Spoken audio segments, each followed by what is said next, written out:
उधर supreme court के फैसले के खिलाफ पीपल्स लॉयर्स फोरम का पार्लियामेंट हाउस और डी चौक पर एहतजाज जारी है।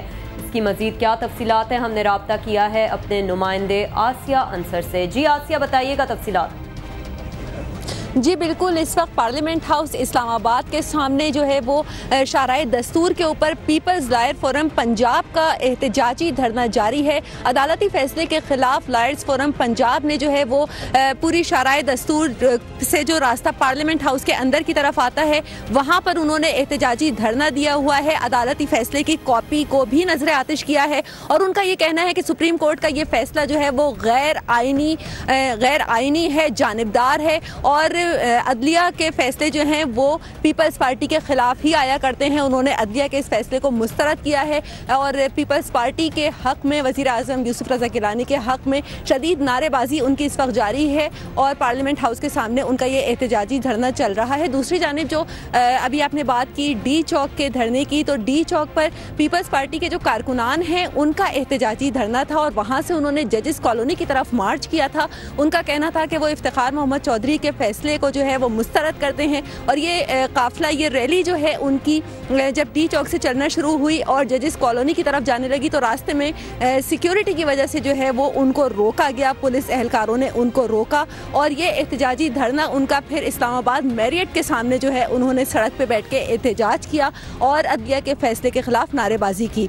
जो पीपल्स पार्टी के कारकुनान का ये धरना था वो पुरअमन तौर पर वो मुजाहिरीन जो हैं वो मुंतशिर हो गए हैं, लेकिन पीपल्स लॉयर फोरम्स पंजाब का जो एहतजाजी धरना इस वक्त पार्लियामेंट हाउस के सामने है वो जारी है और मुसलसल वहाँ पर अदलिया के फैसलों के खिलाफ नारेबाजी और वज़ीर आज़म यूसुफ रज़ा गिलानी के हक में जो है वो नारेबाजी इस वक्त लॉयर्स कर रहे हैं। जी आसिया, आपसे ये भी जानना चाहेंगे क्या कि सिर्फ लॉयर्स फोरम के कारकुनान या कोई सियासी तंजीम के लोग भी इस एहतजाज में हिस्सा ले रहे हैं? जी मैं आपको ये बताती चलूँ कि इस वक्त जो पार्लियामेंट हाउस के सामने एहतजाजी धरना है उसमें सियासी कारकुनान शामिल नहीं हैं। उसमें इस वक्त पीपल्स पार्टी पंजाब की जो लॉयर्स फोरम है उसके पूरे पंजाब से जो है पिंडी से लेकर और खानेवाल और साहिवाल से भी यहाँ पर मुख्तलिफ लॉयर्स ने शिरकत की है और ये सिर्फ पीपल्स पार्टी के जो लॉयर्स हैं उन पर मुश्तमिल फोरम जो पंजाब का फोरम है उनका एहतजाजी धरना इस वक्त पार्लियामेंट हाउस के सामने जारी है। जी शुक्रिया बहुत बहुत आसिया अंसर, हमारी नुमाइंदा हमें इस अपडेट से आगाह कर रही थी कि एहतजाज पार्लियामेंट के बाहर जारी है जो कि लॉयर्स फोरम हेड कर रहे हैं। बहुत शुक्रिया। वज़ीर आज़म गिलानी के वकील एतजाज़ एहसन ने कहा है कि वज़ीर आज़म यूसुफ रज़ा गिलानी सुप्रीम कोर्ट के फैसले के खिलाफ अपील दायर करेंगे। उनका मजीद कहना था कि जिस बात की सजा दी गई उसका तो इल्ज़ाम ही नहीं था। वफाकी वज़ीर इत्तलात व नशरियात कमर ज़मान कायरा के हमरा इस्लामाबाद में न्यूज़ कॉन्फ्रेंस से खिताब करते हुए एतजाज़ एहसन ने कहा कि अदालत के फैसले पर गैर जानिबदार तबसरा करना चाहिए। फैसले के मुंदरजात पर कयास आराई की जा रही है। उन्होंने कहा कि सुप्रीम कोर्ट का फैसला दो हिस्सों पर मुश्तमिल है। पहले हिस्से में वज़ीर आज़म को जानबूझकर अदालती हुक्म की खिलाफ वर्जी का मुर्तकिब करार दिया गया, दूसरे हिस्से में केस को स्कैंडलाइज किया गया है। उन्होंने कहा कि वज़ीर आज़म को जिस बात की सजा दी गई उसका इल्ज़ाम ही नहीं था। जिस मामले पर फर्द जुर्म आयद की गई वो फैसले में शामिल नहीं किया गया। फर्द जुर्म में अदालत की शोहरत खराब करने का जिक्र नहीं था, जबकि आर्टिकल 63 अदालत की तज़हीक से मुताल्लिक है। उन्होंने कहा कि फौजदारी मुकदमात में तफसीली फैसला आता है, लेकिन इस केस का मुख्तसर फैसला सुनाया गया। इस मौके पर कमर ज़मान कायरा ने कहा कि वज़ीर आज़म गिलानी के लिए सज़ा एजाज़ है। मीडिया के एक खास हिस्से ने वज़ीर आज़म और एतजाज़ एहसन के खिलाफ साजिश की। उन्होंने कहा कि वज़ीर आज़म गिलानी ने पार्लियामेंट को मजबूत करने में किरदार अदा किया।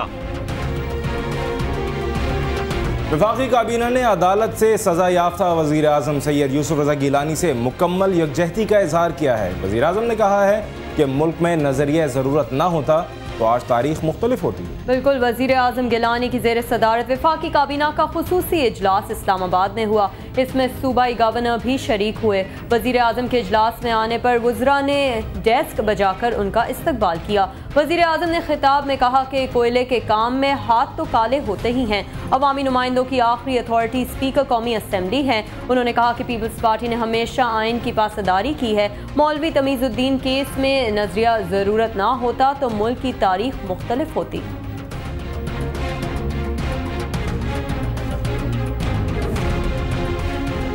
सुप्रीम कोर्ट ने वजीर आजम यूसुफ रजा गिलानी को तौहीन अदालत केस में कसूरवार ठहराते हुए अदालत बर्खास्त होने तक 30 सेकंड की सजा दी। आइए इस बारे में ये रिपोर्ट देखते हैं।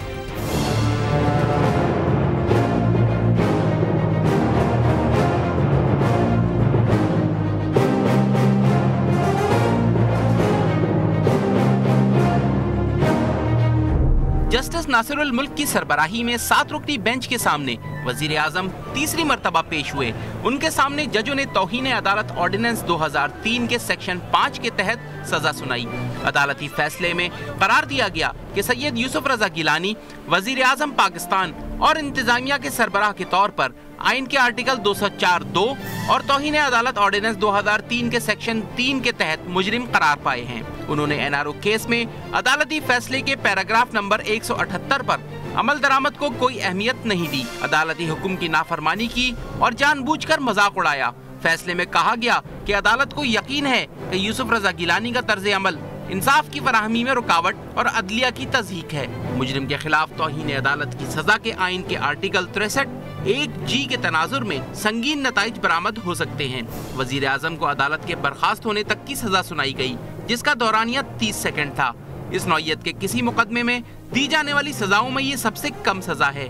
तौहीन अदालत की ज्यादा से ज्यादा सजा 6 माह कैद हो सकती है। वजीर आजम यूसुफ रजा गिलानी को एनआरओ मुकदमे में अदालती हुक्म पर अमल न करते हुए स्विस हुक्काम को खत न लिखने पर तौहीन अदालत के मुकदमे का सामना था। इस साल 16 जनवरी को सुप्रीम कोर्ट के 7 रुकनी बेंच ने जस्टिस नासिरुल मुल्क की सरबराही में एनआरओ अमल दरामद केस में वजीर आजम को इजहार वजूह का नोटिस जारी करके उन्हें पहली बार 19 जनवरी को खुद पेश होने का हुक्म दिया था। मंगल को समाअत के बाद अदालत ने फैसला महफूज कर लिया था और जुमेरात 26 अप्रैल को फैसला सुनाने का ऐलान किया था। वजीर आजम से कहा था कि वो इस मौके पर अदालत में हाजिर हों।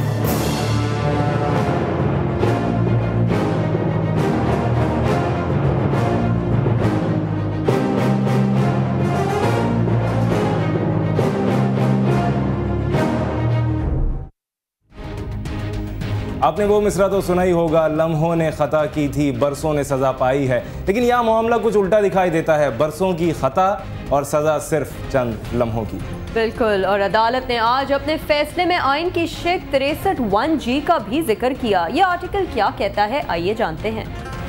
आइन के आर्टिकल 63(1) के मुताबिक कोई शख्स मजलिस शूरा यानी पार्लिमान के रुकन के तौर पर मुंतखब होने या चुने जाने और रुकन रहने के लिए नाअहल होगा। ज़ेल शेख जी के तहत वो किसी ऐसी राय की तशहीर कर रहा हो या किसी ऐसे तरीक़े पर अमल कर रहा हो जो नज़रिया पाकिस्तान या पाकिस्तान के इक़्तिदार आला, सालमियत या सलामती या अखलाकियात या अमन आमा के क़याम या पाकिस्तान की अदलिया की दयानतदारी या आज़ादी के लिए मुज़र हो, या जो पाकिस्तान की मुसल्लह अफवाज या अदलिया को बदनाम करे या उसकी तज़हीक का बाइस हो। ज़ेल शेख एच के मुताबिक वो किसी मजाज समात अदालत की तरफ से फिलवक्त नाफिजुल अमल किसी कानून के तहत बदउनवानी, इखलाकी पस्ती या इख्तियार या अथॉरिटी के बेजा इस्तेमाल के जुर्म में सज़ायाब हो चुका हो। CNBC तेज में वक्त हुआ है एक ब्रेक का, हमारे साथ रहिए।